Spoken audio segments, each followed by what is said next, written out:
Looking to replace your OEM diesel particulate filter or diesel oxidation catalyst? Look no further than DPF X-Fit, a complete line of aftermarket diesel particulate filters and diesel oxidation catalysts designed as an exact fit OEM replacement with all makes coverage for light, medium, and heavy-duty trucks. With thousands of units in stock, we ship the same or next day, and be sure to check out our comprehensive reverse OEM lookup tool. Always new, never remanufactured. For more information, be sure to visit dpfxfit.com. That's dpfxfit.com.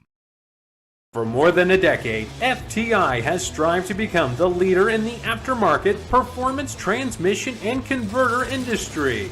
We've joined forces with McLeod driveline components under the leadership of Top Fuel Funny Car pilot Paul Lee, and now have a larger distribution network, more resources, and more power. Come see us in the pits and ask how you can join the FTI family. It's not cheating, it is the competitive edge. This is WFO Radio. Hey everybody, WFO Radio is on the air, and I'm Joe Castello, experimenting with a little something new as through our streaming software. And I am wondering if you guys heard like echoing during those commercials. If so, please let me know in the chat. It seems to have gone away once I started talking. But if that is the case, then we can't ever do that again. It's just that simple. But it sounds like things have normalized. But let me tell you what we are trying to accomplish. You all know that we talk NHRA drag racing here on a regular basis. We're going to have interviews with Brittany and Matt Hagan that we recorded out at the Media Center at the Strip at Las Vegas Motor Speedway. We're going to talk to Brittany. We're going to talk to Hagen as they made it interesting with big wins. We're going to get into all that. Also on the show, Josh Hachat, the Director of Communications for NHRA, is going to be on, give us some just a roundup of all the news, some previews into what's going on for the NHRA Finals. All that is going to happen. I'm just wondering if anything that I play is going to have that echo. So let me know in the chat section, and I'll try to do a workaround. You guys have watched this show long enough to know that it is perfectly imperfect. And if we run through an issue, we're just going to deal with it as best as we can on the air live and to do that. What we're trying to accomplish, though, is the solution to one of life's great issues. Like, do you broadcast like this or like this? Because we've got Instagram, we've got quite a few people on our Instagram account, and our new software, not new so much, but the one we've used for a while, StreamYard. Thank goodness for StreamYard, by the way, just to let you behind the scenes. Like, it's making this thing like possible. It wasn't necessarily possible, but I love them greatly. But they came up with this like, hey, we can broadcast to both. And me, let's just dive in and try it. No test. It kind of forced me to do it. And so if there's an echo, then that's a bummer. We're all going to just kind of fight through it. I'll figure a workaround. If there's no echo, then we're just going to continue like damn the torpedoes. Let's see what people say. No echo. No echo. Sounds great. I'm in the spots, guys. I'm in the spots. So no echo. No echoes on my end. It was perfectly smooth. Says everyone, this is a greatness. Amazing. Now, are we streaming vertically to YouTube in the short section? That's another thing. But hey, I love to bring everybody behind the scenes. If we have a massive failure, you get to know and laugh and watch us try to overcome it. That's part of the whole WFO experience. I'm real excited. Josh Hachat going to be on the show. Great friend, extremely knowledgeable about drag racing. You know, Director of Communications, NHRA, kind of one of those behind the scenes positions. Not everybody wants to be in front of the camera. They want to be out there, but, and we're not forcing Josh to do it either, but some of the most knowledgeable people are not forward facing people. You read his stuff on NHRA.com on a regular basis. So share the show. Let's share the show. You've all put me at ease, making me feel great that we did not have this train wreck at the start. Wouldn't it have been great had I not even mentioned it, right? Just don't even mention it. Just hope and pray that everything was fine. Nah, that's not what WFO is all about. I think you guys know one way or another that you're going to get the real deal. But there will be another opportunity. Maybe the echo will come back or maybe it won't. Now, I want to get into a few things. We've got the Brittany Force interview. We've got the Matt Hagen interview. We're going to talk finals. But to me, we got to prioritize the things that are the most important. Number one, happy Veterans Day. To all of our veterans out there, as you all know, and I've said it a zillion times, I was raised by a Marine Corps veteran yesterday, the 250th birthday anniversary of the United States Marine Corps. 250 years for the Marines out there. And a joke all the time, I was not in the United States Marine Corps. My father, when the recruiters came around, he was in during the Vietnam era. We had a deep conversation about it. And Dad loved the Marine Corps so much. And every Marine Corps birthday, we would have a talk about it. He would post about it. And I made a little post yesterday to keep that going. Thinking about it, though, 250 years, our country is about to turn 250. We make a big deal about the 75th season of the NHRA or the 60th In-N-Out Burger Finals. 250 years. It's just amazing. The United States Army got a huge parade on the 250th. Marine Corps, they don't need that. They're meat and potatoes. They got like a small budget, tough fighting force, tip of the spear. Happy birthday, Marines. Semper Fi. All of you out there, thank you for what you've done. And Veterans Day.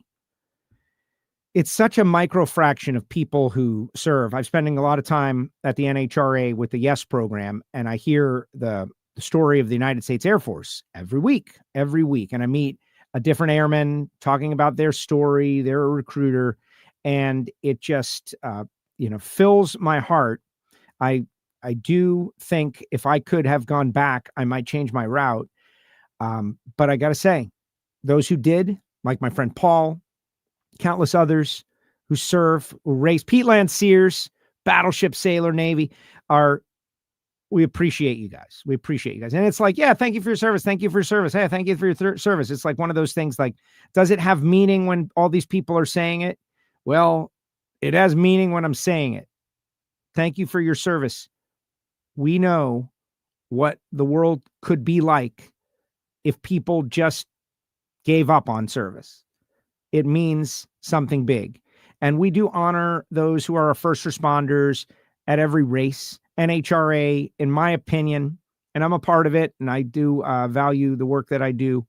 I think they're the best at it, but, bar none, the best of honoring those who serve. Police officers, firefighters, EMTs, first responders, dispatchers, active duty military veterans, those who serve, not just the challenge coin, but in general. Well, this week on Friday, veterans and active duty military, as I understand, will be honored once again at the In-N-Out Burger Finals at Pomona. A free meal from In-N-Out, the challenge coin, all kinds of great stuff. We'll talk with Josh about that a little bit. But that is great. It's Friday. And so if you know a veteran, bring them out.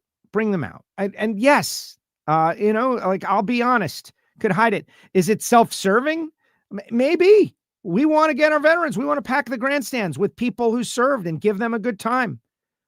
We want to showcase the sport to them, make them feel part of it. This is a sport, NHRA drag racing, guys, that is built on veterans. Big Daddy Don Garlitz told me, it's on YouTube somewhere. It's in countless videos. When guys came back from World War II, the normal life was not enough anymore. They had been changed. I hate to say it, like the adrenaline of war, dodging bullets, fighting for your life, overcoming obstacles, achieving glorious victories, and some horrible defeats. They weren't just going to go pull a plow on a farm. You pull a plow. They wanted to race. They wanted to do stuff. They built these machines. They got in cars. They were unafraid. Drag racing was born and accelerated in the wake of World War II. So if there's any sport that owes tribute to veterans, people who serve, it's the National Hot Rod Association. I'm excited that they will be doing something this weekend. Blake says it's my birthday. I'll be 26 on Friday. That's cool. A lot of my buddies have served. I thank them. Thank you to all the veterans for your service. Looking forward to seeing you this weekend. Thank you, BEH. Good afternoon. It all comes down to the last race of the season How about the Rock and MIR for next year? See you at Bernie's in March. Thank you, David. Yeah, a lot of news to talk about. But I want to start the show with the interview. See, I'm a little gun shy about the echo. We're going to just go with it, right? You guys will tell me along the way. The first is with Brittany Force. Brittany gets the job done in Vegas. As you know, I was on Life's a Drag last week, and we did a Vegas recap with Elin and Jason. They'll be on tomorrow as I make my way to Los Angeles for the finals, right? But we had a great show. If you didn't see that show, one thing I did hold back was these two interviews, so you can check them out now.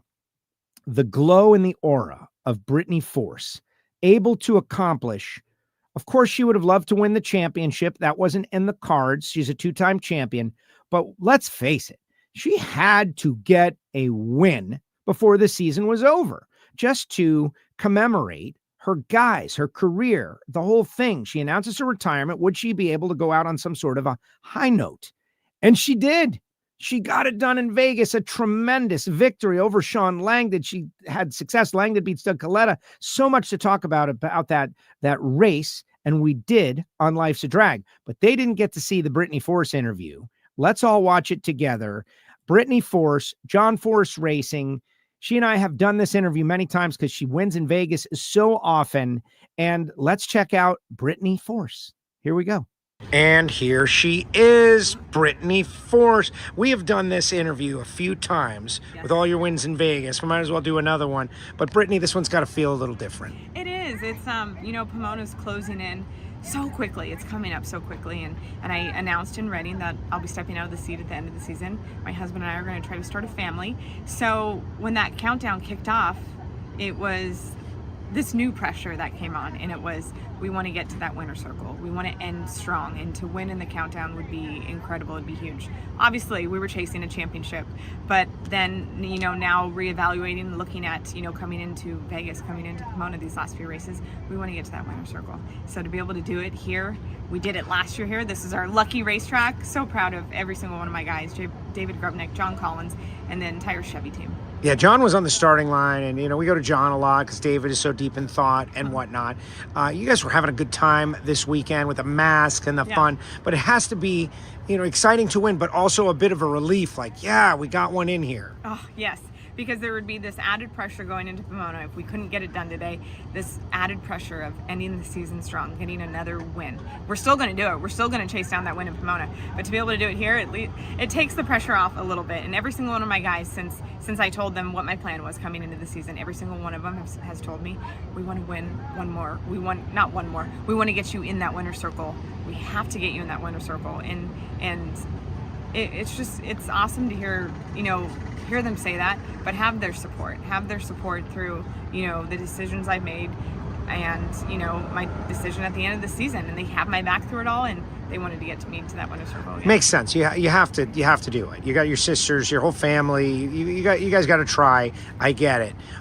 But to see the way these guys have rallied around you, they're like your extended family now. They are. My team, when you're on the road, 20 events out of a season, and I even do more than that with sponsor events where you're gone a lot. You're in and out of airports. You live out of a suitcase. You're in a different hotel every single weekend. And when you're out here this much, you're away from home. You're away from family. So these people out here become your family. Your team becomes your family. I'm very lucky that, my parents come along for, most of the trips. My husband comes to most of the races, and, to have my dad out here every single weekend, that makes it much easier. But my team, they kind of become your family, and they are such team players. If you go back to Charlotte, I made them do this crazy Britney Spears video, and they were all game for it. And we did this dance in my pit, and it was just a fun video we did. And then this weekend, a couple weekends ago in Dallas, we all sat down to a team dinner. We're like, we should do something for Halloween in Vegas. We should do something. And we're just last minute, we procrastinate.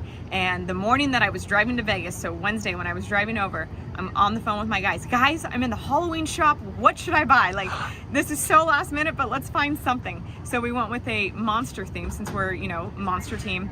We went with monster masks, and every single one of them was a team player. Grabbed 10 masks, brought them out here. Each guy grabbed their mask. We wore it all day Friday, Q2, warming up the car, working on the car, brought it up to the line. All the guys wore their masks, and it was really cool just to see, they were such team players, and to have fun.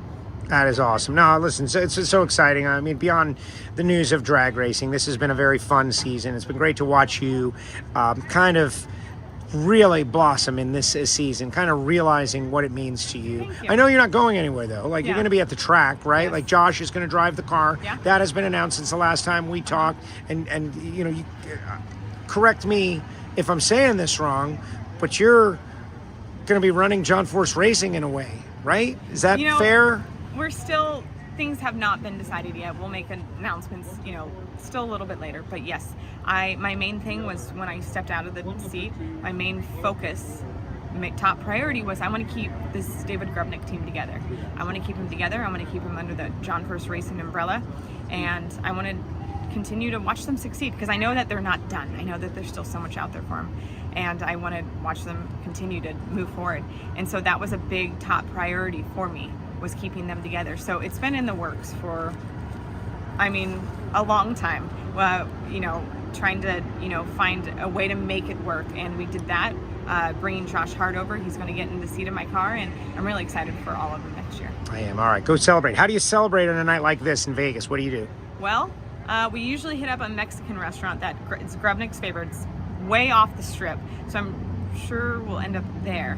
But for a team gift, I got my guys a shot ski. You know what a shot ski is? So it looks like a ski, like you go skiing down. Oh, yeah, I do. And it holds little shot glasses. So I plan to give it to him in Pomona because I always give my guys something at the end of the season. But when we were in the winter circle, I called my husband. I'm like, bring the shot ski, bring it up here. And Grubnick didn't know how he was going to feel about it. And I'm like, Grubnick, don't be mad at me. And he's like, oh no, what do you have now? So I pulled it out and he's like, no, this is awesome. And on the shot ski, it has our mile per hour on it. So it's pretty cool. Oh. So we celebrated already in the winter circle. Mine didn't have tequila or vodka or any hard liquor in it. Yeah, just Monster, guys. Just Monster. Yeah. So it was just a fun thing to do with the guys. Brittany, congratulations. Awesome you. Stuff. And our tradition continues. The balcony interview at Vegas. Yes. Thank you, Joe. Great job. Thank you. There she goes, Brittany Force, with us here on WFO Radio on location. Love getting that interview. There's quite a few of them out there now. She has done a great job. You can see, at least I feel like you should be able to see and notice that Brittany is, as a very happy person.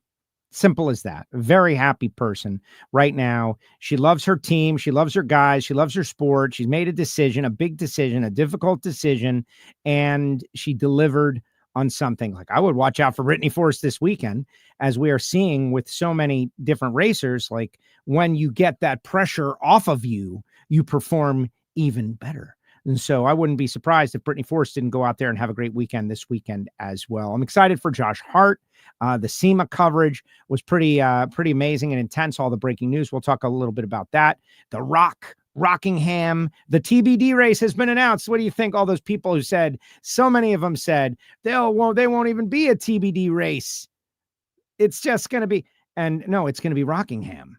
I'm very excited about that. I was just there at Rockingham and I scouted the place, and you can go back into past shows and see what I said about it. We'll talk about it with Josh Hachat from NHRA. But so Brittany Force, great success. Doug Coletta on the precipice of a second championship. Matt Hagen delayed the Austin Prock championship somewhat. And, who knows? I can tell you that the way I've got it figured, it's all on NHRA.com. But if Austin wins first round, it's pretty much over. If he loses first round and Hagen goes on to win the race, then things could get crazy. But that all depends on qualifying points and what happens in qualifying. Like, if the Prock Rocket gets no qualifying points, I guess it could happen. He might not show up to the race. He might decide there's something better to do that weekend. Austin could just go, take a job on like Top Chef. But I feel like he's going to show up, and I feel like they're going to get some qualifying points. And so we'll have to wait and see. But Hagen is making it a race and giving us a little something to talk about. Regardless, they won the Wally in Vegas, which was most important. Let's talk about Matt Hagen. Let's see what he had to say after the win on the same balcony in a different direction. All right, WFO Radio here with Matt Hagen. Matt Hagen, American Rebel Light Beer. You just got the job done at Vegas. That's a big one. Kind of got the monkey off your back with the Austin deal. Yeah, Austin, those guys are tough over there. Obviously, a lot of respect for that team. Pretty much led the points all year, and out here still leading the points. We're just chasing and working hard, and hopefully we can get another win in Pomona and give ourselves a shot at winning my 5th championship. It's cool to be in the hunt, man. You know what I mean? And our guys have done a great job. Mike Knudsen, Alec Conway, Phil Schuler, making the calls out there. They're doing a great job. First time as a new crew chief, So we'll get to Pomona and make it exciting. We're having a lot of fun doing it. 3 wins for the season. Didn't expect that really out of a first-time crew chief, but goes to show you, man, you believe in people and bring them up, and they work hard, and they got a lot to show. So I'm excited about what the future has to hold. But we need to go out in here and win this thing in Pomona and keep this thing interesting. I love the fact that you're confident, you're in it. These are nitro cars.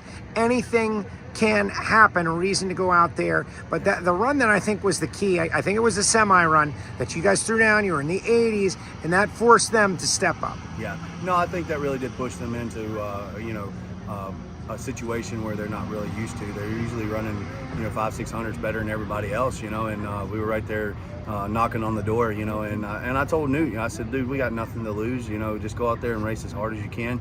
And he did. We went another 87 out there and turned the wind light on, and they were pressing hard, and it didn't stick for them.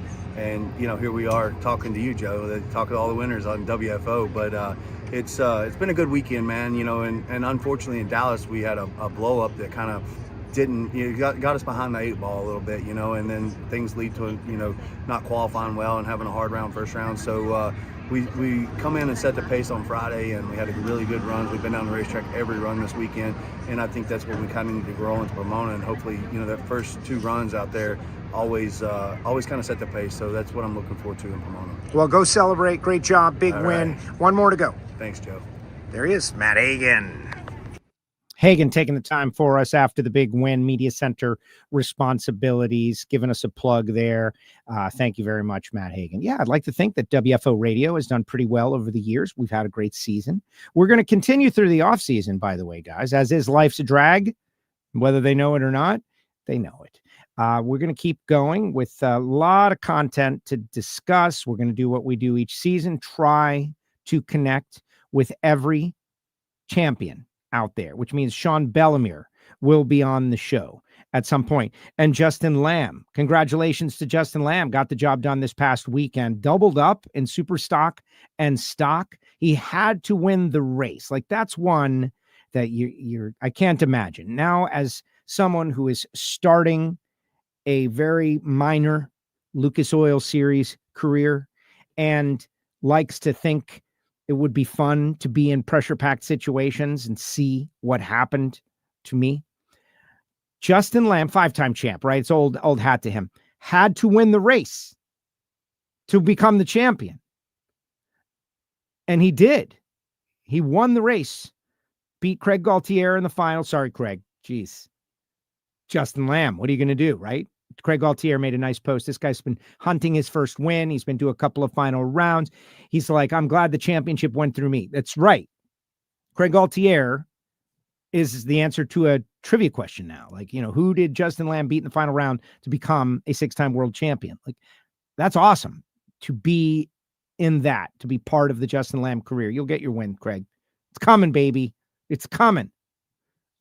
But that having been said, we're going to speak with Justin. We'll speak with Bubba Linky. We'll speak with J.R. Gray. We're going to try to catch up with everybody here on WFO and do those championship interviews and get the behind-the-scenes stories, and all of that is coming soon. All right, before Josh Hachat joins us and we talk roundtable, I want your comments in the comments section. Let's hear what you guys have to say about everything, right?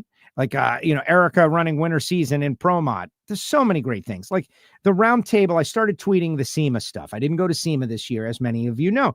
And I thought, I'm just going to tweet things that I think are news. Jasmine Salinas getting her funny car license in Bob Tasca's funny car. Very smart by Jasmine to double up her opportunity to drive a nitro car. That's number one. Very smart by Tasca to give her an opportunity. And, she told Tony Pedregon that. I got a retweet on the comment by Bob Tasca, which I consider that a confirmation. So there you go. I think that's great. The unveiling of Maddie Gordon's Top Fuel Dragster. I found that to be very exciting. Congratulations to Ron Cap. Still waiting on some details, but are we?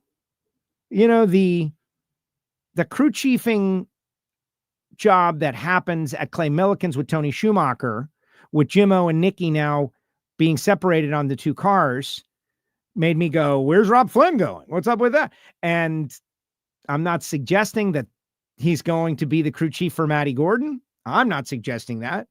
But if you didn't think of that as one of the possibilities, then what's going on? Like, that's one of the obvious possibilities. So we'll let Caps unveil that in time. The car looks awesome. It's bright. You can't miss it. Carlisle Tools gets into the mix with Cornwell Tools and Mac Tools and Matco Tools. Like, man, when it comes to NHRA drag racing, we buy a lot of tools. We love our tools. And I think it's very exciting for Carlisle Tools. The fact that Rip Reynolds has gone to work for Cruz Pedregon. I love that. Rip is a great guy. And, semi-retired, and Cruz needs help. Cruz needs help, man. Everybody needs help. That's our big problem in the sport, is there's not enough help. Reliable, sharp people that are willing to do what they got to do. And Cruiser brought on Rip Reynolds. I thought that was pretty cool. The Keith Haney stuff. KB Titan is going to have a Rive and Drive Pro Mod program. What? Makes perfect sense. You're Jim Whiteley. Jim Whiteley has been a huge supporter of Pro Mod since day one and continues to be. And the only conversation that I found, like, Greg Anderson's like, I'm worried I'm going to like it. I'm worried I might drive one, and I'm worried I'm going to like it. I bet he would. I bet he would like it. Go about 0.8 faster than he's currently going. That could be exciting. There's so much happened at SEMA. To Brian and Jordan and Tony and everybody that was part of that broadcast. They did a great job. It was the first day was just tremendous stuff. All right. So drop some questions in the chat section. And when Josh Hachat joins us, not long from now, we'll talk about it. But first, I want to tell you about the people who make it possible for me to go WFO. Like, first of all, guys, merch is on sale, baby. Merch is on sale right now. It's discounted. I always tell you, if you're going to get a t-shirt, you got to do it while they're on sale. I don't want you wasting your money. All right. And they're like 35% off now. Normally like $22. You can get them for $16, something like that. Now's the time. Get yourself a Project Pontiac shirt. That's two-sided. It's a little bit more. But now's the time. The merch link is in the chat as we speak. But we've got great sponsors. These people literally make it possible, like Foggit. This Christmas, get the person you love a can of Foggit. Ooh, look how I look vertically. Oh, you guys can't see that. Maybe if you're watching on shorts, you would. Probably not the best view of me. But hey, we're streaming vert, baby. Whoever came up with this vertical thing, I don't know. I think they should get a firm punch in the stomach. A can of Foggit is mandatory at every race trailer and every garage. You got to have a can of Foggit. They're available at summit-racing-equipment.com. Go to Summit Racing Equipment, get yourself a can of Foggit just to support the show, guys. It's as simple as that. Just to support the show. And then you use the product and realize how great it is. That's it. I'm the gateway. I'm asking you to buy a can of Foggit at Summit Racing Equipment. It's a great gift for the holidays. Our friends at Bernie's Speed Shop. BURNYZZ.com. Bernie's, Josh Hart's home base. They will be on the John Forrest Racing Dragster at the Gator Nationals this coming year. It's going to be awesome. Seeing Josh Hart. Josh has got a tough task. I bet you he lives up to the expectations. That's my call right from now. Josh Hart gets to go in. It's a close-knit team over there. He's going to have to build a chemistry with them. It's going to be a challenge. My money's on Josh. I think he's going to do a great job because I have seen Bernie's and I have been there off hours, not just for the Fan Fest. I've talked to the employees. I've seen what he has done with those guys and they love working for him. They love their, we'll call him a leader, if you will. And so the next time you're looking for a classic muscle car, go to Bernie's. Next time you need a frame off restoration, you need something that you're going to display at the SEMA show. Maybe you're making a movie with $100 million budget and you need some props. Go to Bernie's. That's the kind of business that they are. Bernie Speed Shop, BURNYZZ.com. I want to tell you about David Allen and the team at HusseyPerformance.net. Hussey Perform, they do gaskets. What of all the things you need in the world of racing, you need good quality gaskets. Yes, they do the copperhead gaskets they're known for, source all in America, made in America, everything in America. But now they have the composite gaskets as well. HusseyPerformance.net, 412-716-4872. Call David Allen and the team, HusseyPerformance.net. Tell them you heard about it on WFO Radio. All right, we're getting closer and closer to Josh Hachat. He's on a conference call, guys. That's what's going on. It's like, I'll stall till you get off the conference call. One thing you need to know about NHRA, there's a lot of conference calls. True that. We'll be back after this. Redline Oil, formulated to win, proven by me. Redline Oil, formulated to win. Formulated to win. Formulated to win, proven by me.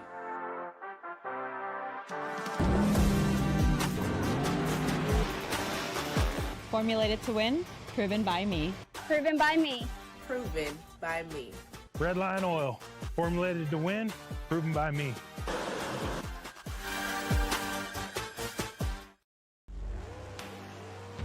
The number one source of friction in your engine is not what you think. Piston rings rubbing against the cylinder walls generate more friction than any other part of the engine. More friction and temperature means more wear and less horsepower.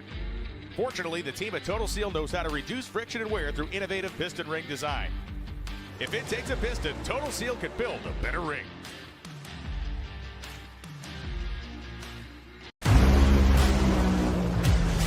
Drag racing fans, check out Drag Race Bracket Bonanza. It's the free, family-friendly fantasy bracket game. Now, after final qualifying at every national event, you can fill out your bracket for all the pro classes. It's free, easy to click on your picks. If you need some help, just hit the randomizer button to fill in the blanks. It's for fun, stay engaged, and pick your winners today. Hey,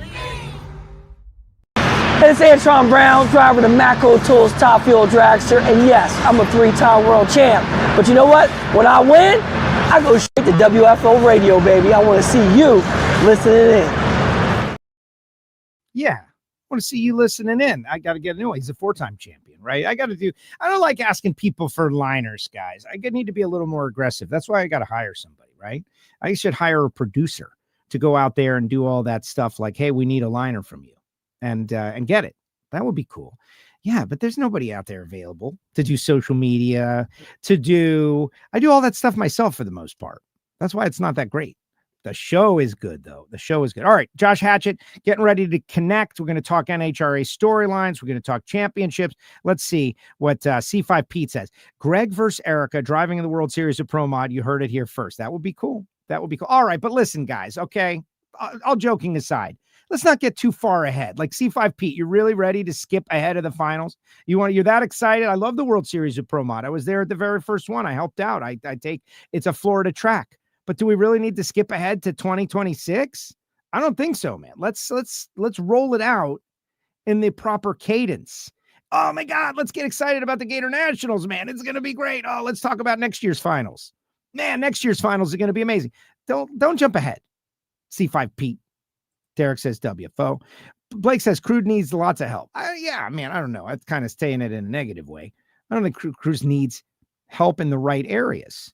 He told me the other day that he had his 6th string quarterback in when it came into superchargers, and that is staying up on parts. Look, if I'm going to say anything about Nitro as someone who knows a little, but I know better that I don't know enough to talk too deeply about it, it's freaking hard. That's the thing. In the world of drag racing, nobody is allowed to complain about anything. You'll never hear drag racers complaining except about the track or NHRA and that stuff, because that's the only person they can complain about. But they're not going to whine that it's too hard. No one is allowed to whine that it's too hard because no one's forcing anybody to do this. You're doing it by choice. So you can't say that it's too hard. But I will say, man, it's too freaking hard. You need all these guys and all these parts and all this travel, and you got to have new parts and new pieces, et cetera, and so on at all times. It's hard. And to have one person that does everything is impossible. So look at the best teams. The best teams, they've got people who procure parts. They've got people that manage the guys. They got people that are like the brain trust that make the calls. You got people in a sales department servicing sponsors. If you don't have a staff of high quality people, you're probably not going to be on the cutting edge. And I think Cruz realizes that. And so he brings on Rip to be the guy who goes buys the parts. You make sure we've got good parts. That's your job. I think it's very smart. Someone who does a great job at the NHRA, joining us on WFO. I think his second time on WFO, an untapped resource in the world of drag racing. Please welcome, by reposting the show, Mr. Josh Hachat, the Director of Communications, who's not yet on. Every time I click him, he's not coming on yet. I don't know why he's coming on. I don't see him. Josh, are you there? I'm here. Can you hear me? All right, there he is. All right, here we go.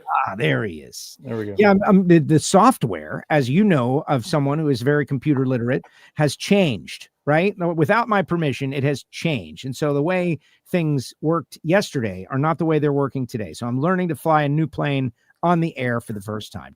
Okay. But again, we're in drag racing. We're not allowed to complain. What's up, Josh? How are you getting ready for the finals? I'm pumped. Yeah, I'm more than ready. Leave tomorrow to head out to Pomona, and super pumped to get out there. Yeah, it's leaving some snow back here in Ohio, and it's going to be great weather. Fingers crossed, everything's going to be great in Pomona.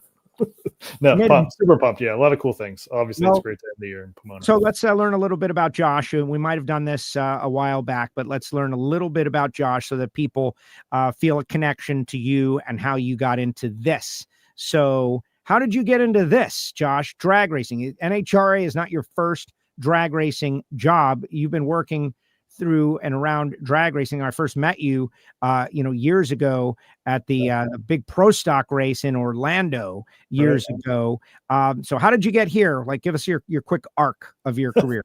Well, quick arc. So it definitely wasn't like in the family at all. I started at a newspaper in the Columbus area, and I was low man on the totem pole. They said, go cover drag racing. And here I am fresh out of college. And my first assignment as a full-time working adult was the Spring Nationals, the NHRA. And my very first professional interview was Larry Dixon, who I had no idea who Larry Dixon was when I first talked to Larry Dixon. And lo and behold, here we are.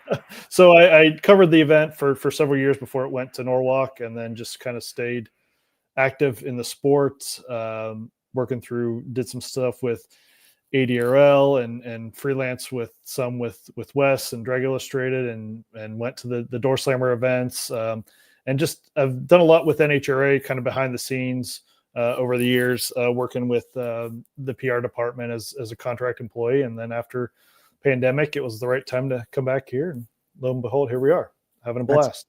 That is exciting, having a blast. But the second you can get a job in a stick and ball sport, you're gone, right? No, I think I'm good. Here. I love the people here. I love the team we have.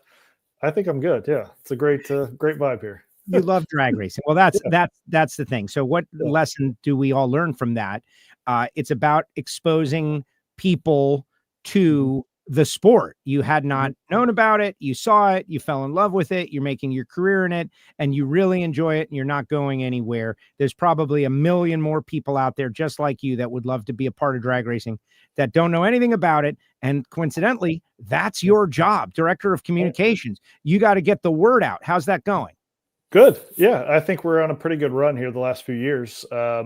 Just trying to figure out ways to get people interested, local media, national media. Our team, we work closely with all sorts of departments. So getting influencers, and, we just had Justin Nunley out in Vegas, and you got to spend some time with him in the booth. That was a blast. So it's neat kind of connecting all these different worlds to our sport with different athletes, different organizations, and all that. And, you bring them out here, and the speed is obviously and something, the pure raw energy of these cars and the power.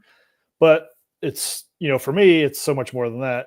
Every kind of racer has a different story. Everything has a unique story. And there's, just on the pro side, you've got 80 different kind of unique personalities, or maybe even more than that, 100. And it's neat to kind of be able to showcase that for sure.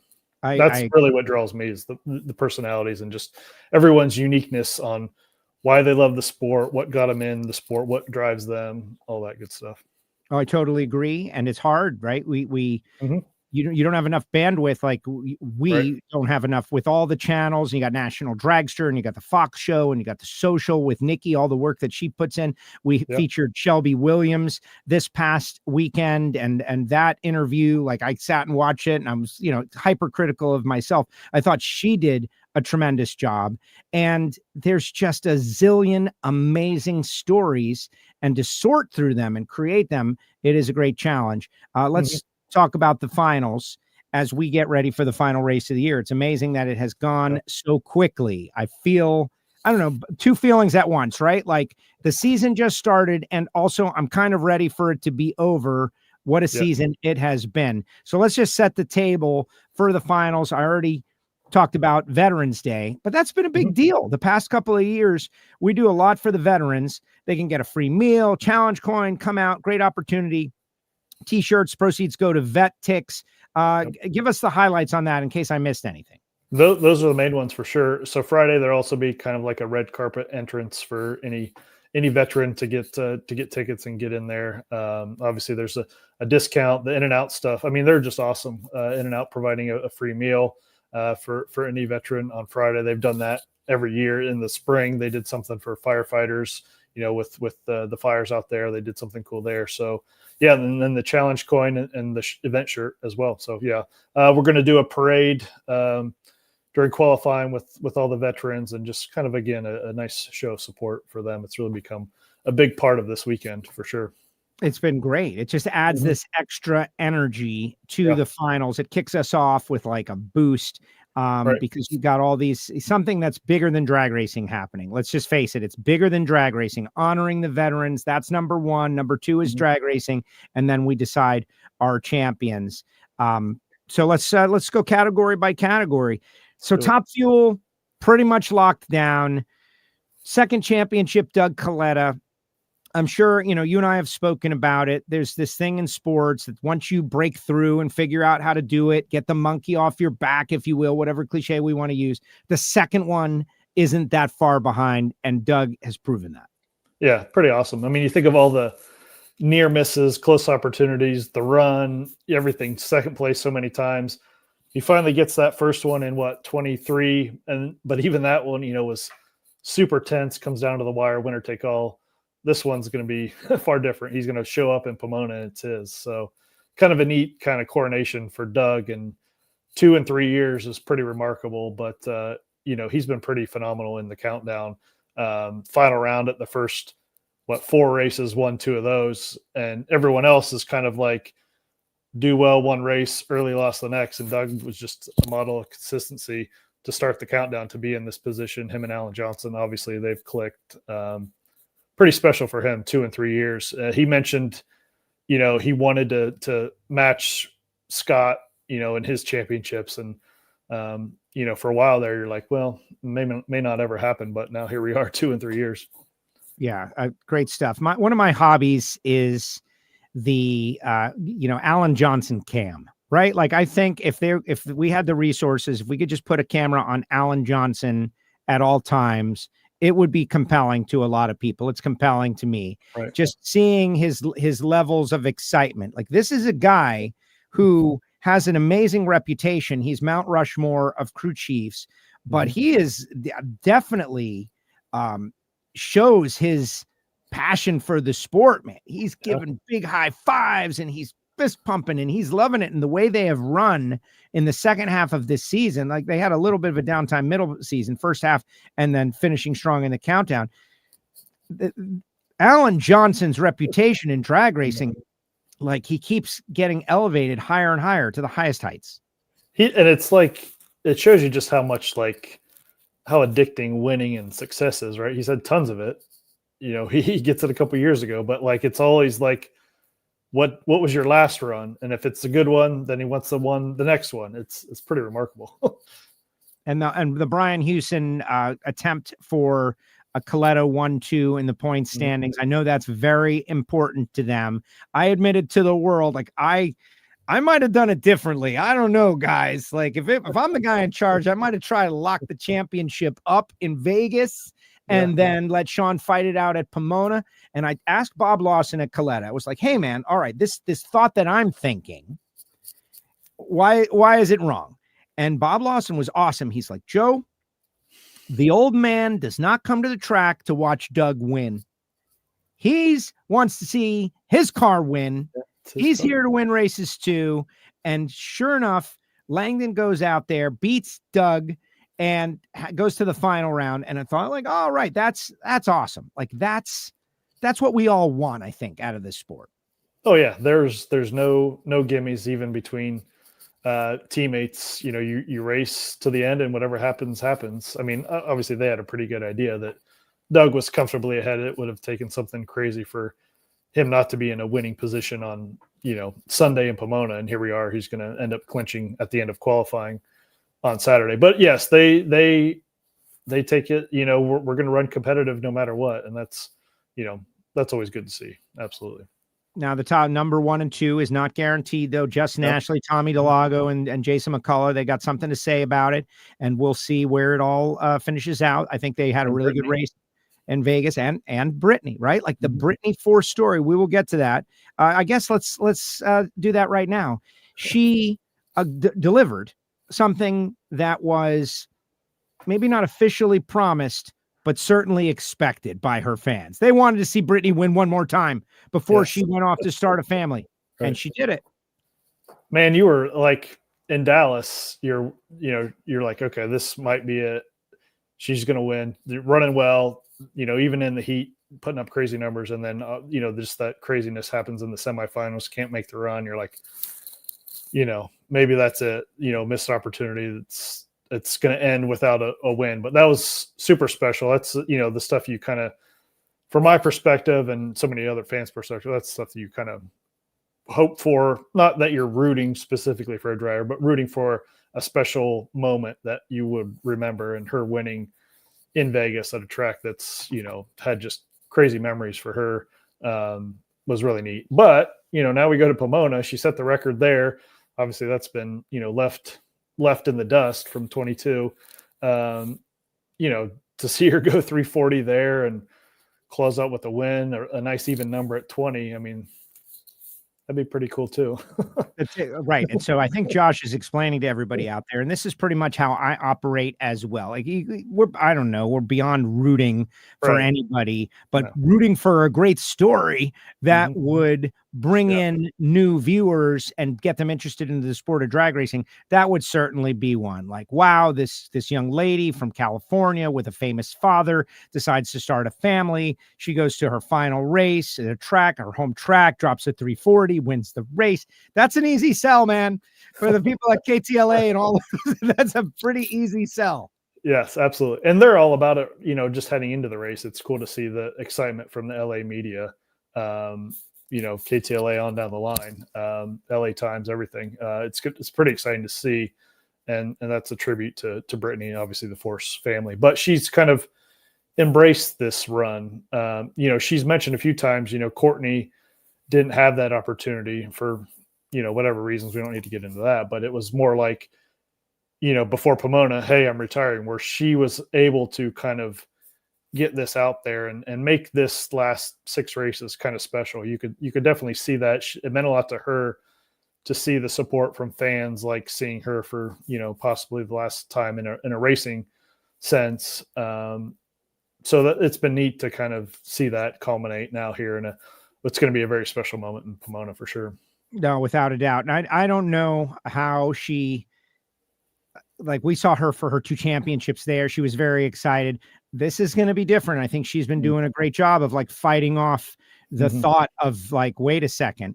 And, you know, Dave Miller out there, Nitro Dave, who helps out on a lot of crews out there, been doing it many years, veteran. He's like, I hope she comes back, but I doubt she will. And we just don't know. Leah came back, right? Like, we just don't know, and really shouldn't like bog her down with our opinions. Let her go do her thing and decide for herself what she wants to do, whether she wants to come back. But she'll be around in a capacity at John Force Racing. And that story about Josh Hart and John Force Racing and all the things to come for next year, I am willing to push that out there to after the conclusion of this race. I do want to mention, though, since you're the guy, KTLA, LA media, local media of any kind, I'm all for stacking the deck with the WFO universe and like training them what to do. It is my thought that any NHRA fan, when you see any like outside media source with a drag racing story, that's like mandatory repost.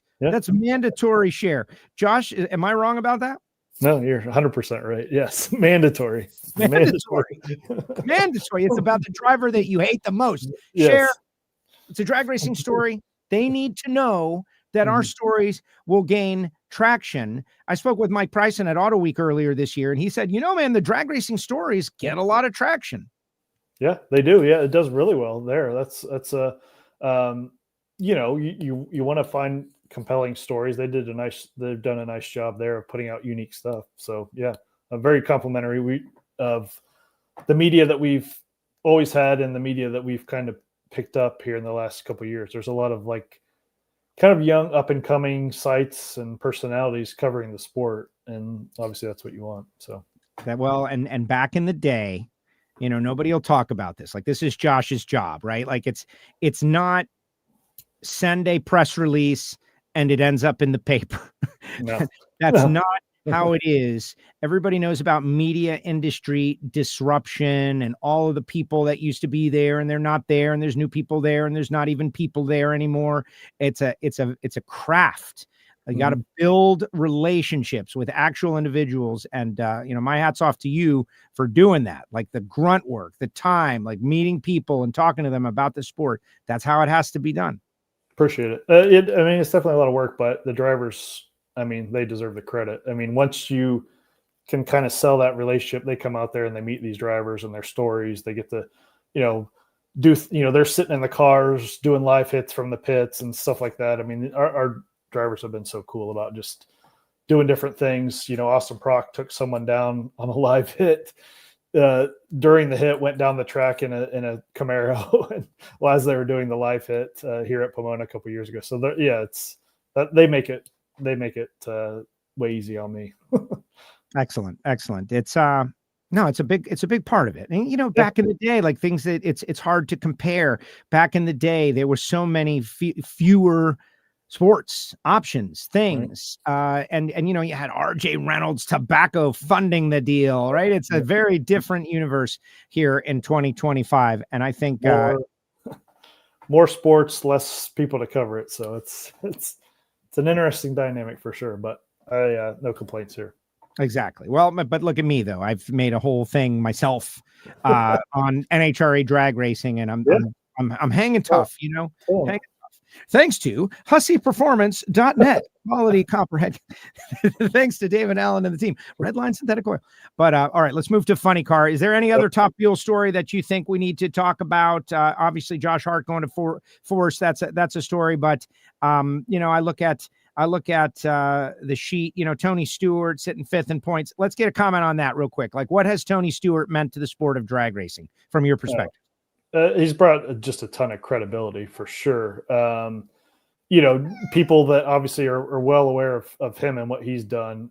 It's really opened the door to a lot of very exciting things, which, I feel like we've taken advantage of, whether it's getting on the Pat McAfee show, Barstool Sports, just to name a couple. It's all due to kind of Tony's name and what he's done in his career. He's been willing to kind of do that to push NHRA too, which has been just awesome. And I think that's opened the door for getting other drivers, recognition, Antron, Brittany, Leah, so on and so forth. I think that can only help everyone else as we branch out. But Tony, obviously he could have just came in here and raced, but he's been willing to say, hey, utilize me however you want. And that's been super cool.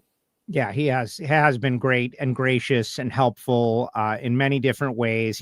People get to see him for 30 seconds or 50 seconds in an interview on NHRA on Fox, maybe something long form for social.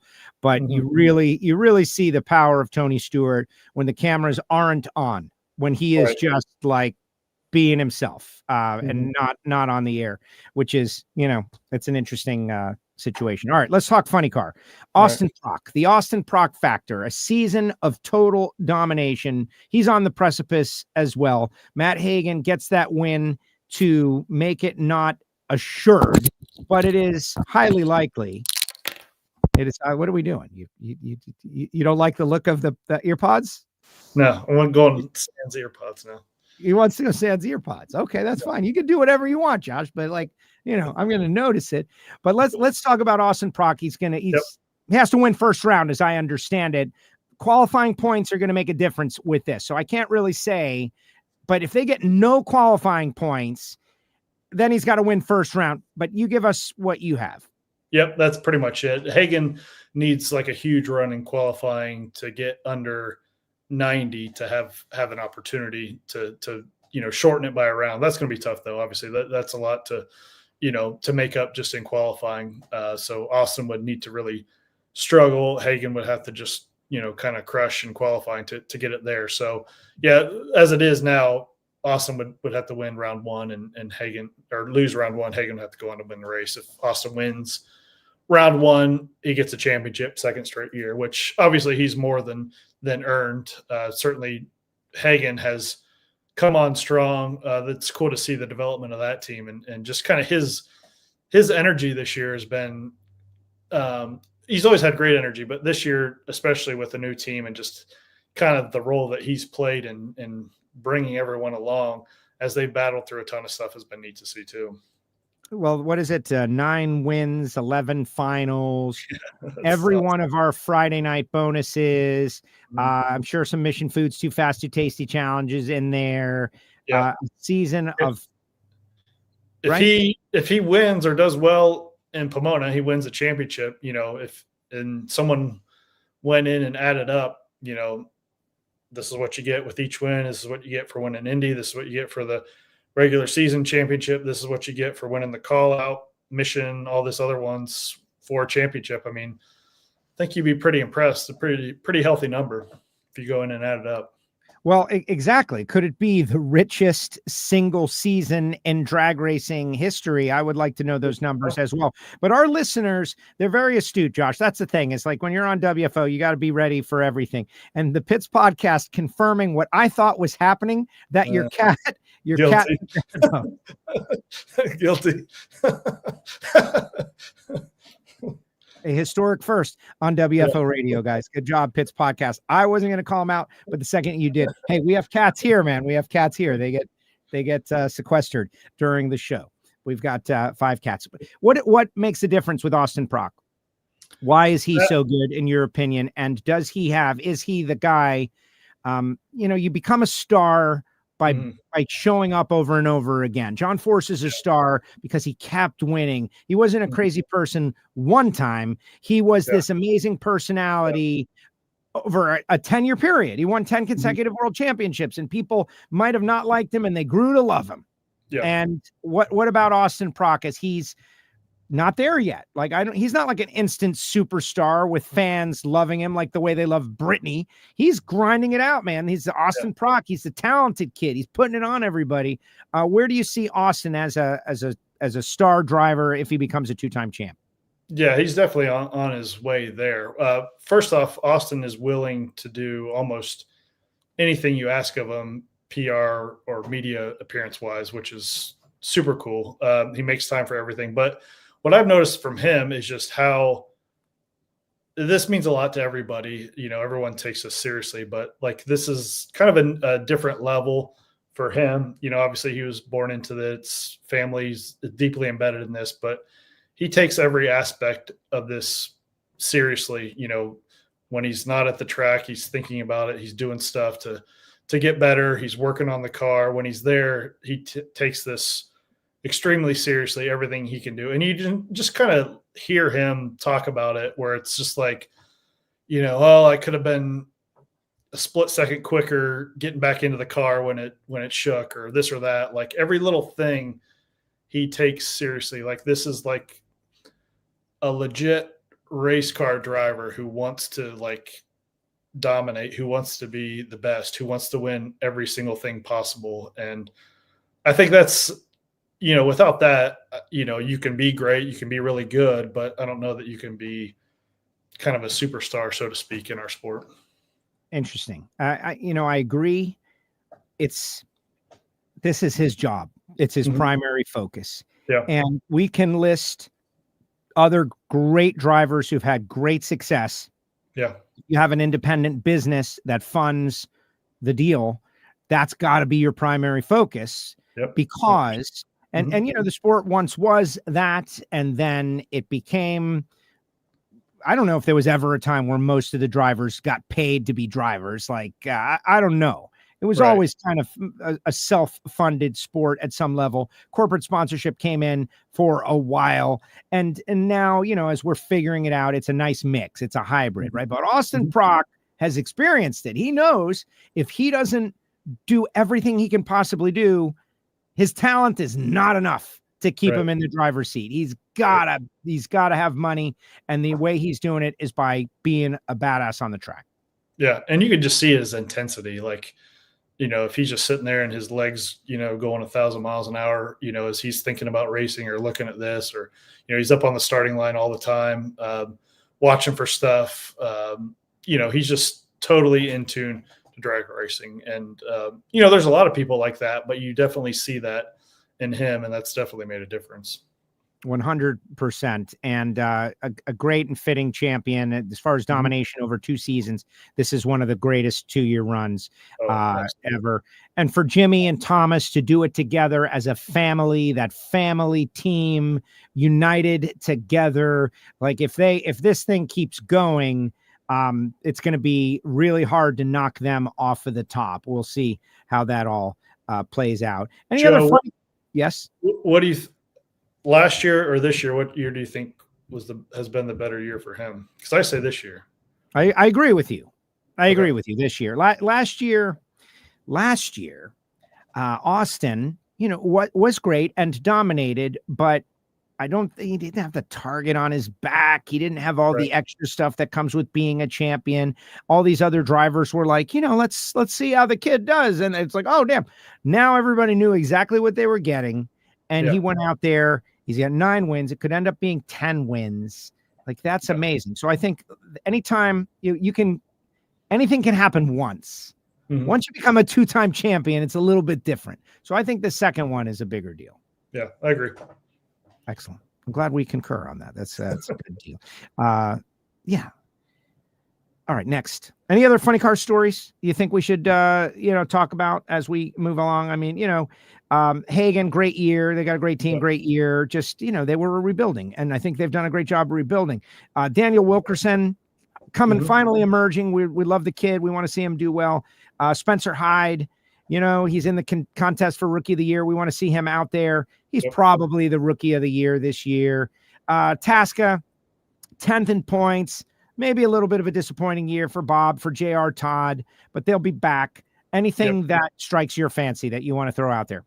Well, I do think just the sheer numbers this year in funny car have been impressive.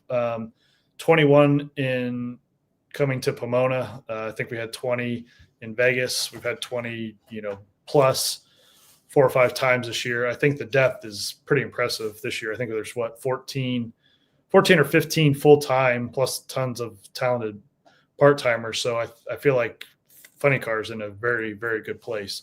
And I will say, I think Top Fuel is headed to a good place. There's been some ups and downs, people in and out of cars this year, but I think you're going to see a nice uptick in Top Fuel cars next year. I hope so. The Matty Gordon story, tremendous. Very excited about that. Look, it's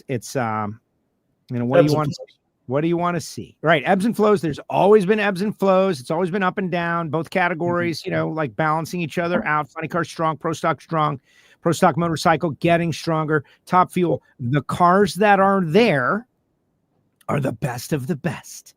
It's just that simple. So, what do you want to do there? It's no disrespect to anyone, but right now the cars that show up at NHRA Top Fuel are amazing race cars. Like, anybody can win to that point. All right, pro stock, the Greg and Dallas show all year long. It's really been Greg and Dallas all year long, with a smattering of other personalities being involved. Erica got her 50th. That's great. But they are the first to say that they didn't have a year that they expected. They've got legitimate reasons, and I accept them. I genuinely do. I found it to be very interesting. Greg holds off the tide of the youth 1 year ago, but this year it appears that the dam is breaking, and Dallas Glenn will earn a championship I didn't realize 8 wins, 13 finals, 17 races. Crazy. He hasn't gotten the appropriate credit for that.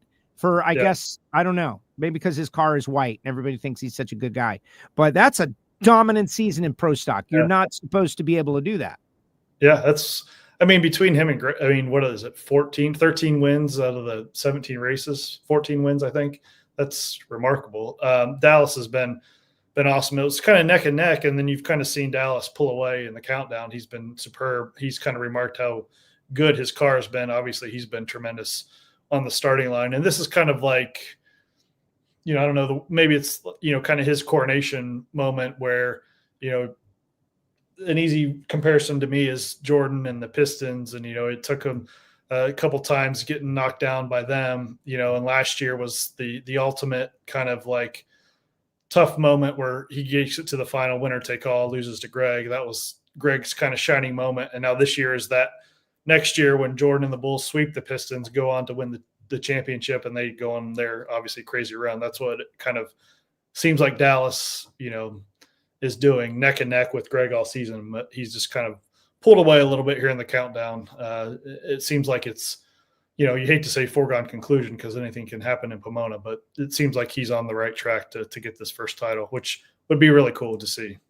And what is the have to happen situation for that? I believe it's 92 points. So that's 3 full rounds of racing. Yeah. If Greg were to be able to get qualifying points and lower that beneath 90, because it's 30 points a round, that could change some things, assuming Dallas has a extremely early out. Yeah. Greg needs to get it under 90 to really have a realistic shot, which, that car's been crazy fast all year. I mean, he can definitely qualify number one. He's done it a bunch this year. I mean, that car's lived in the 40s at just about everywhere. I'd love to track how many 40s we've seen this year, because it's definitely at an all-time high in this EFI era. So yeah, he's got to get it under 90 for sure. But it's going to be tough because Dallas, obviously he's been right there with him in qualifying for sure. But under 90 puts it at, 3 rounds. So doable, but again, Dallas hasn't really shown any chinks in the armor this year. And I don't know. I back to rooting for a story. Like, I don't want the story to be a collapse at the final race and the great. Right. Like, I think I agree that most people, the kid has earned it. 100%. How many times have you heard people say casually, racing was so much better back in the day when the guys did their own stuff and drove their own trucks and did their own clutches and got their hands dirty. And this era of these guys that they fly in and they grab their helmet and they get in the car. We don't like that. People say that all the time. Dallas Glenn and Greg Anderson is the face of that. He is the face of doing it all. He is driving his own truck out there. He raced Super Street, a great category, out there in Vegas.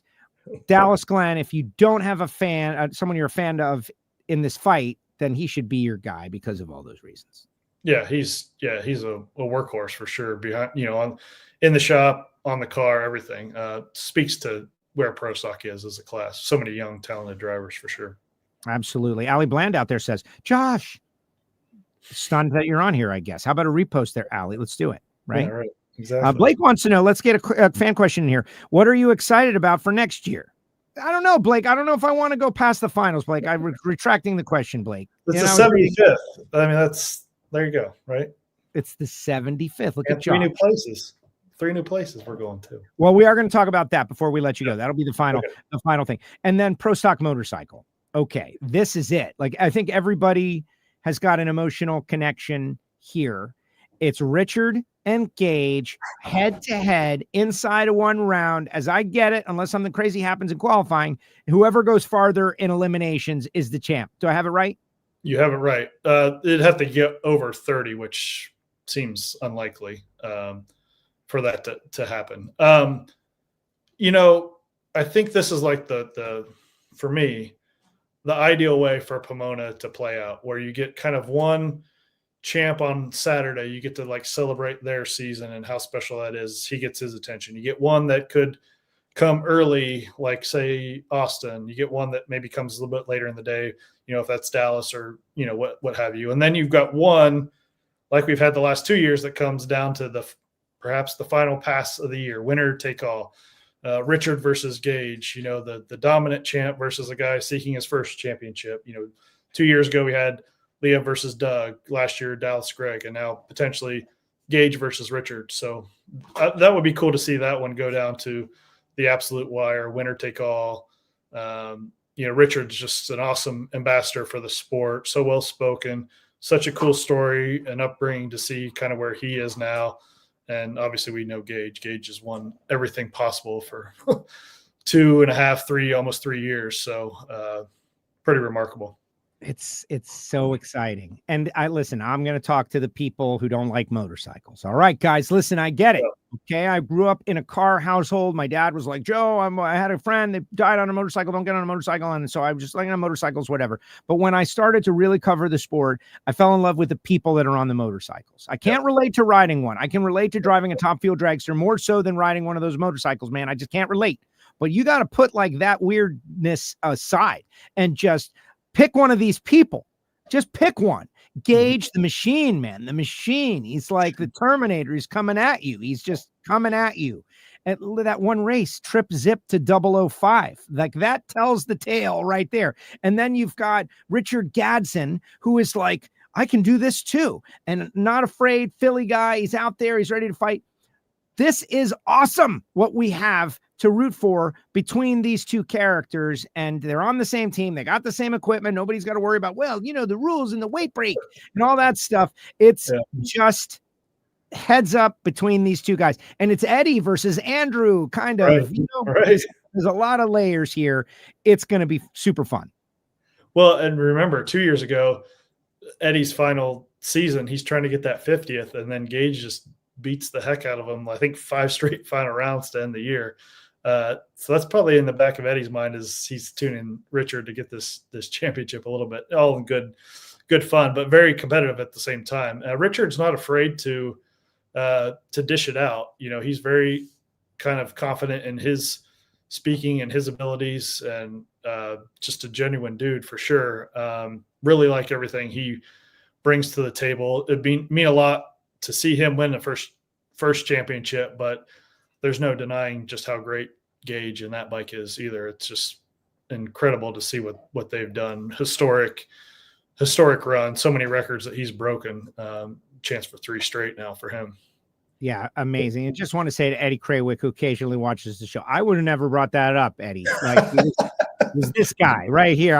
He texted me that. Did he? No, you did. Oh, they're right. It's true.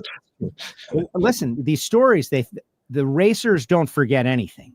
Right. I might forget a story that was like, I thought it was like a secondary story or whatever. They don't forget anything. They remember everything that ever happens, like 10 years ago, et cetera, and so on. So there it is, the finals set up, what must happen, what has to happen. Of course, all of our Lucas Oil Series championships, Top Alcohol Dragster still on the line, Super Gas, Super Comp still on the line.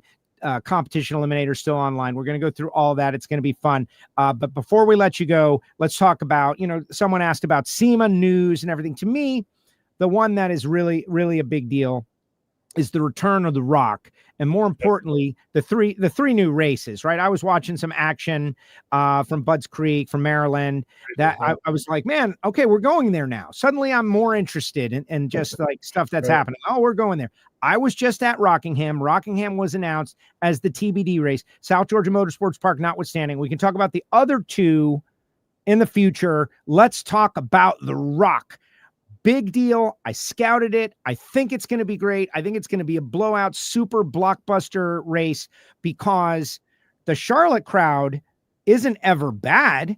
It just looks bad because the place is the biggest place on the planet. You take most of those people and you put them at Rockingham, and suddenly you've got a Woodstock style event. You just did the press conference yesterday. What did we learn? Well, we learned throughout this whole time, just like they bought this track in 22, Dan and Al, and their goal from this was to have an NHRA national event. Like they were very, very transparent in that. Like we bought this in hopes of having a national event, and we will do XYZ to make sure that happens. And they've done that and then some, totally renovated the place, stands, pits, all the buildings, everything on the property, and there's still work to be done. They've got a whole checklist of items that they're going to get done before, in the next 10 months. So their enthusiasm, that excitement, it was like kind of a crowning moment for them, for sure. Dan Scott Racing, passionate about racing for sure. And just that excitement. And you could feel it in the whole community. You had state senators, you had House of Representatives, you had tourism people, you had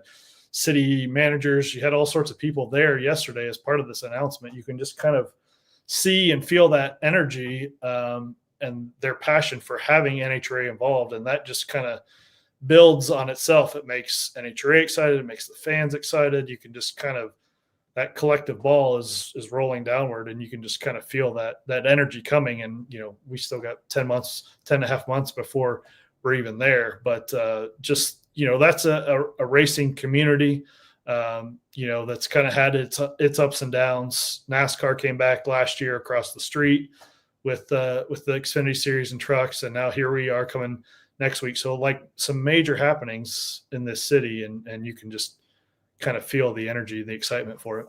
And very cool. Very, very cool. Oh, well, so I just raced there, Race Project Pontiac out there, did a double divisional. I'm immediately checking schedules to find out when and where is Super Street going to run, all of those things. They don't have the largest pit area in the world, but certainly can accommodate the core NHRA classes. And I'll leave that up to the schedule makers to decide.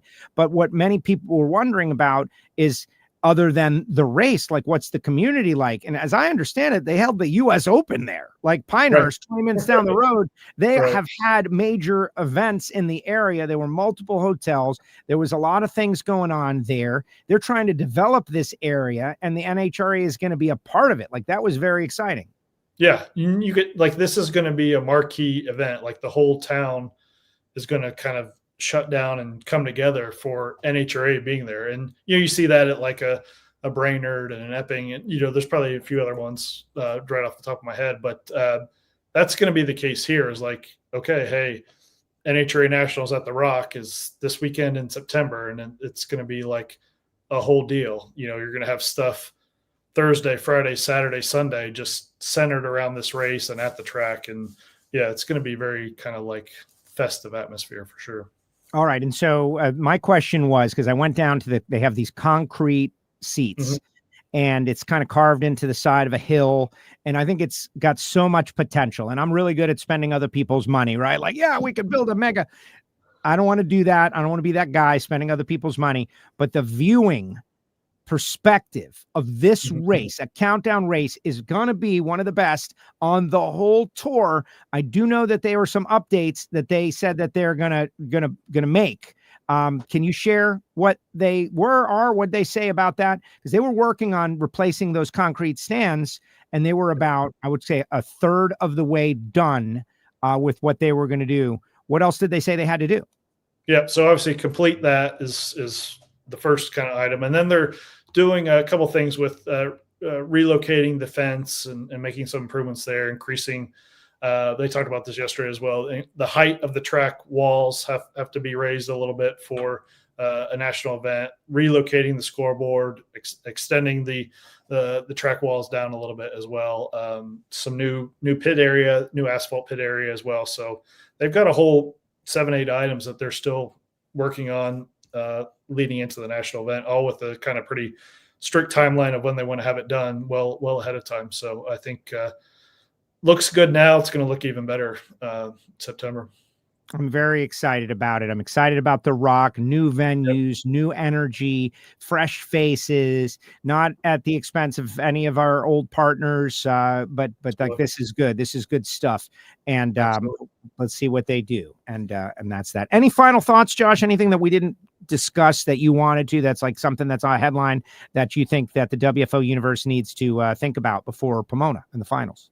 No, I think we covered everything. I just feel like we're in a good spot, in the sport. We start the year, there's some weather stuff with Gainesville and, just some stuff, stuff out of your control you got to deal with. But I feel like we've really had good momentum, the bulk of this year, building up. We've had great great energy and momentum in the countdown all the way through, TV ratings to racing to people in the stands. I think it's all kind of been there, and you can just kind of feel this good momentum going into Pomona and then in the off season. And I think next year's going to be just spectacular. Any other big stories like this person? Are we finished with silly season announcements? Are there more to come? Yeah, I think there's more for sure. There could be some this weekend. Oh, really?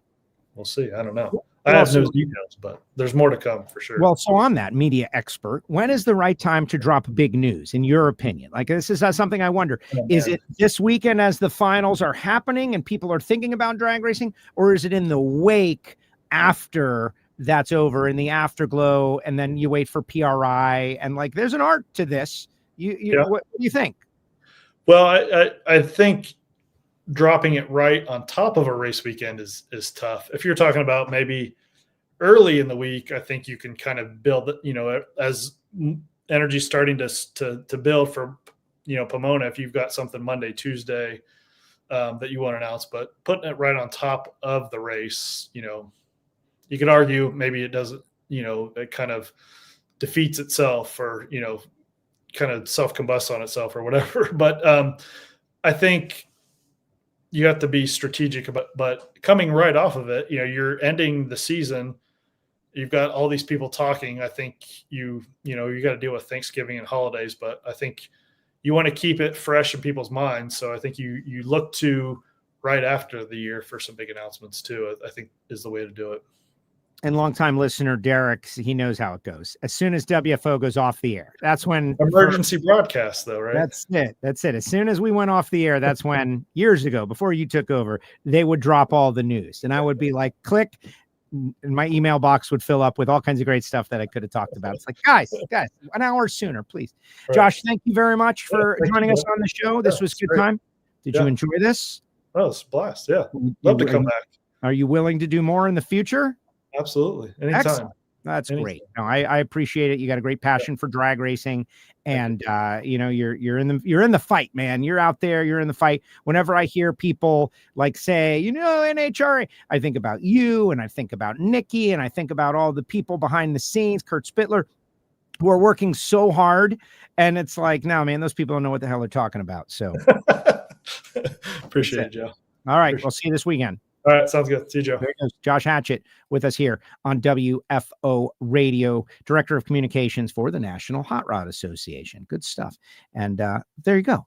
There you go. There's Allie Bland. Allie, also, I should have mentioned Allie, right? Is one of those people that, for me, it's hard. I had this conversation a little bit. This will be a final thought. If you have a final comment, please drop it in the comment section, guys. If you have a final thought, drop it in the comment section as we get ready to conclude a season. Remember, WFO will continue into the winter break. We're going to be at PRI. I'm super excited about that. We're accepting applications here, social media and producing and all that stuff. No guarantees, but we are as we attempt to grow. But it only happens because of our great sponsors. Let me tell you about a couple of these fine folks, and then I'll give you my final thought on this whole drag racing experience of 2025. Marvin Rodak, this guy's been with me since day one, guys. 817-924-6821. Order some coffee. It is the best in the world, legitimately. 817-924-6821. Rodak's coffeeandgrills.com. Really appreciate them. And also, our friends at Frank Hawley's Drag Racing School. Like Frank Hawley. When I originally, I'm going to be doing a show and we're going to be talking to an audience, we agreed that the Dragster Adventure is the best thing for them to pitch out here. Like, not everybody is going to get their Super Comp license. And if you are going to get your Super Comp license, you probably already know that the place to go is Frank Hawley's Drag Racing School. You know that. But if you just want to have fun driving a dragster, a step beneath getting your license, the Dragster Adventure is something that they do. They do it for corporate partners. They do it for, families. If you want to do an event, they'll put on a race for you and you just show up. It's the ultimate arrive and drive experience. And they makes a great holiday gift. That's why I really start pitching it heavy at the holidays. FrankHawley.com. Tell them you heard about it on WFO. When they pick up the phone, just say, WFO, I heard it. And you will be taken care of, right? I think it's a great value with all the things that are out there in the world FrankHawley.com. Our friends at Redline Synthetic Oil, stepping up for WFO this year. Mark Beatty and the team, they help out so many people. So when you need something for your water system, your cooling system, make sure it's water wetter. It's just that simple. Available at every major auto parts store. Water wetter by Redline Oil. Motor oil, gear oil, everything lubrication, Redline is doing it. They have it. And they support this show. They make it happen. We appreciate them. And when I had to change my water in Project Pontiac, I drove an extra 10 miles to make sure I could get water wetter, as opposed to just putting nothing in there. Thank you, Redline Synthetic Oil. FTI Performance Transmissions and Torque Converters, FTI. They did such a great job with their banner placement at the SEMA show. Like, everybody who watched the NHRA broadcast from SEMA knows about FTI because they were in the background. There's Grant, there's everybody, there's Paulie. They're all in the background. When it came time to pick a transmission for Project Pontiac, the 180 straight cut gear set, FTI converter. We love our graphs. We love the reliability. The thing is 3,300 pounds, pretty much 34. And their customer service has been amazing. FTIperformance.com. Check them out. Tell them you heard about it on WFO Radio. And all of our great friends like Jesse, like Matt Latino. Guys, I got a catalytic converter problem with my Cadillac, the CTS-V, 20 years old. Thing's 2006. Can you believe it? I was so happy to get that car. It was my victory car after my XM satellite radio career. And I love it. LS2, Tremec 6-speed, driving the other day, code. What's this code? What is it? Catalytic converters no longer efficient. Something. Oh my God, catalytic converter. Bring it to my mechanic. They tell me about the code. They tell me, yeah, except the problem is, Castello, they don't make this catalytic converter for this extremely rare vehicle anymore. You're screwed. I'm screwed. Except I got a guy. Jesse Converters, the G Sport brand, exactly for this situation. And we're going to work out a solution. Thanks to Mac and Eric Latino and Jesse Converters. Am I the only one on it? Like, I don't want a loud car, man. I already got a loud car. I want a car that complies, but still has great high performance. That's what Jesse Converters is all about. Check them out online. And our friends at Total Seal Piston Rings, of course. TotalSeal.com. And everybody who helps out in the WFO universe, we appreciate you. Especially like Bernie's Speed Shop. Talked about Bernie's at the start of the show. Josh Hart and his team there at Bernie's. If you're watching on the vertical feed, guys, yeah, I got to figure out how to make this better. StreamYard, not great, but better than nothing, I suppose. BURNYZZ.com. Foggett, Gary Stinnett's brand, available at summitracingequipment.com. And our WFO Patreons. Appreciate them as well. You can join patronage at patreon.com/WFO Radio. All right, I've stalled long enough to get your final thoughts, and I'll give you mine. This sport of NHRA drag racing in 2025, it was a very interesting and unique season. It's a wonderful and beautiful sport. The people who work so hard to be a part of it. You know, I was joking about them a little bit earlier that they'll never whine, they'll never complain unless it's about, something else, but not about how hard it is. Not about how hard it is, but boy, it is super hard. It's super hard to just get to the track. It's so much easier to go sit on the beach. It's so much easier to grab a golf bag and go and smack the white ball. That's a very humbling sport, but it's just easier to attain. Like, if you want to drag race, it's going to take extra effort. Just that simple. And when we come down to the final race of the year in Pomona, this is the race. This is the race. The feeling that you get from the sun and the light and the air and the sky in Southern California. Like, look, you can be from the middle of Texas, and you can be from the middle of Florida, you can be from the beaches of the Panhandle and many beautiful places in the world. And I'm not disputing any of it. But Southern California gets a lot of hype for its climate. And to be there and see the sun setting and the beautiful pink and purple sky as nitro cars are going down the track, and that championships are going to be won and lost, even if it's Doug Coletta, and you think about Doug, second championship, all the work, all the sacrifice, all the effort, Connie Coletta, what he means to the sport. They're going to win, and they're going to be there, and they're going to be in the pits, and you're going to be able to walk by, and you're going to be able to look at them and watch them celebrate and feel this feeling. That's what this sport is all about. And this one event, this lone event, captures it unlike any other because it's the finals. It's it. It's over. It's done. It's the last day of school. And you walk away and you go to the holidays and you go to PRI and you get ready for Gainesville next year. But it is a very special event. We're honoring veterans. So come to this event, guys. If you're a hot rodder, if you're a car show guy, if you're a domestic guy, if you're an import guy, come to this event, guys. This is the one you come to the finals and experience all of this. Have yourself a double-double with cheese at the track, as I plan to do. You see Josh Hachat there, and you wave at him. He's like, hey, WFO. This is the event. And then the awards banquet. For me, it's one of the best things. Jason Logan on Life's a Drag is always like, we got to get the fans involved with the awards banquet. And I'm like, no, don't do it. We have disagreements. But it's such a cool thing to see the culmination of the work, the culmination of the effort to be a world champion in the NHRA. And you know, my little super street car, it's driving 12 hours to Rockingham and back. Like, man, that was tough. And it was expensive. It wasn't easy. Like, it was taxing. Like, it wore me out. Doing it and racing. These guys, Justin Lamb, he's out there. He's doing it every week. He's 6-time world champion. Like, that's remarkable. Certainly, to use Josh's word. So come out to the event and don't crap on anything. You know, I spent a lot of this time this weekend looking at some social media and I see, you know, like, I don't know why anybody's running down anybody. Period. Worry about yourself. Worry about doing better. And you will. And you will. All right, let's see what the final thoughts are. C5 Pete, Joe, I'll see you in Pomona. My birthday bucket list is to go to the finals. So dang excited. And you should be, Pete. One of our listeners, Troy, who has now started his own podcast. I've yet to listen, so I can't endorse it just yet, but I'm sure it's great. He's good. Right? He goes, you know, why don't they add Pomona to the end of the Western Swing and go Seattle, Sonoma, Pomona, and then make Vegas last? It would be very convenient that way. And the answer is he's not wrong.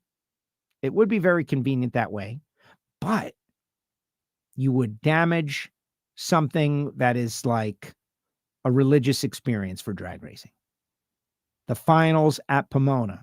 It is that great, in my opinion. I love it so much. Pomona, this small track, it's relatively small. It's right in the middle of a community. There are houses like hundreds of feet away. People's yard, you know, they're here in Nitro. They're dealing with us. You have to honor that. You have to respect that, what it is. And if you're outside of California, and I know there's a lot of anti-California publicity out there, yo, California, you know, like people get all angry about people's states that they happen to live in. I don't understand that. You know, maybe it's you. Oh, man, Florida. What are you doing, man? 50 states, United States of America. You know, from many, we are one. Guys, this is a great event.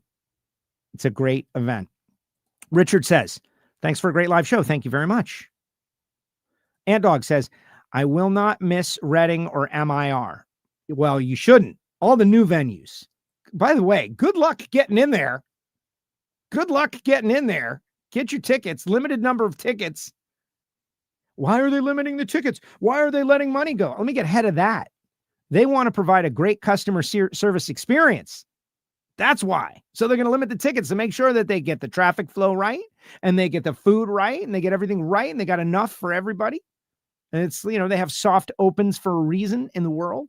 And so if you want tickets to MIR or South Georgia, I would have bought them already. No joke.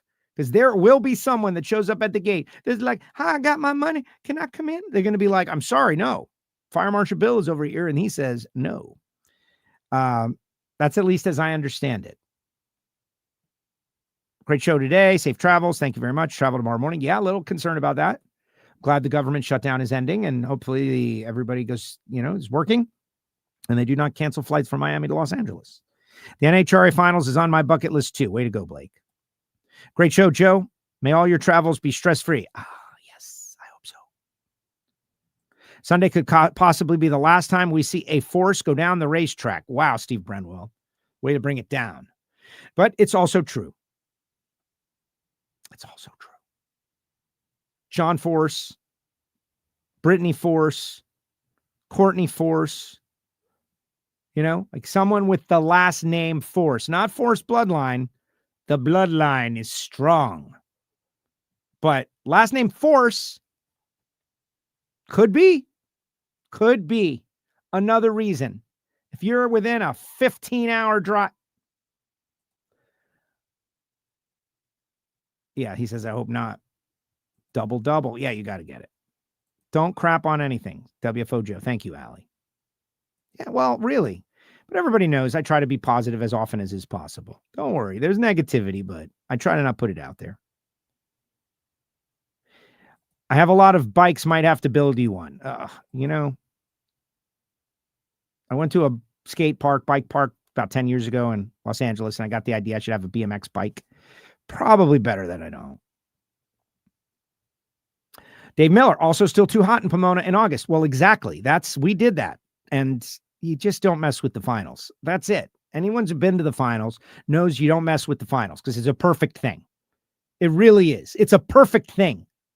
So you don't mess with it. You don't try to reorganize it or we're going to shift it around. You just leave it as it is. And the people who get it, get it. Remember, guys, the most popular flavor of ice cream is vanilla. The most popular flavor is vanilla. Is vanilla the best flavor? No. It's the one that appeals to the most people. What does that tell you about most people? Royce and Jason always put on a world-class experience. I love going to MIR. I'm very excited about it. Some of those Pro Mod runs this weekend. 5-1 Pro Mod. Not NHRA legal, but still, that's sick. Sick. I bought 3 airline tickets to ensure I get to LA. I don't understand that strategy. I don't want to go into it, but I don't understand that strategy. If the air traffic controllers aren't there, then what the difference does it make? You got 3 tickets.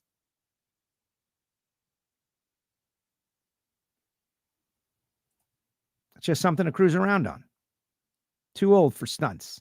Yeah, I am definitely too old for stunts. And I'm figuring this out the hard way. Oh, well. All right, guys. WFO. Thanks to Josh Hachat, Brittany Force, and Matt Hagen for appearing on the show. And this is it.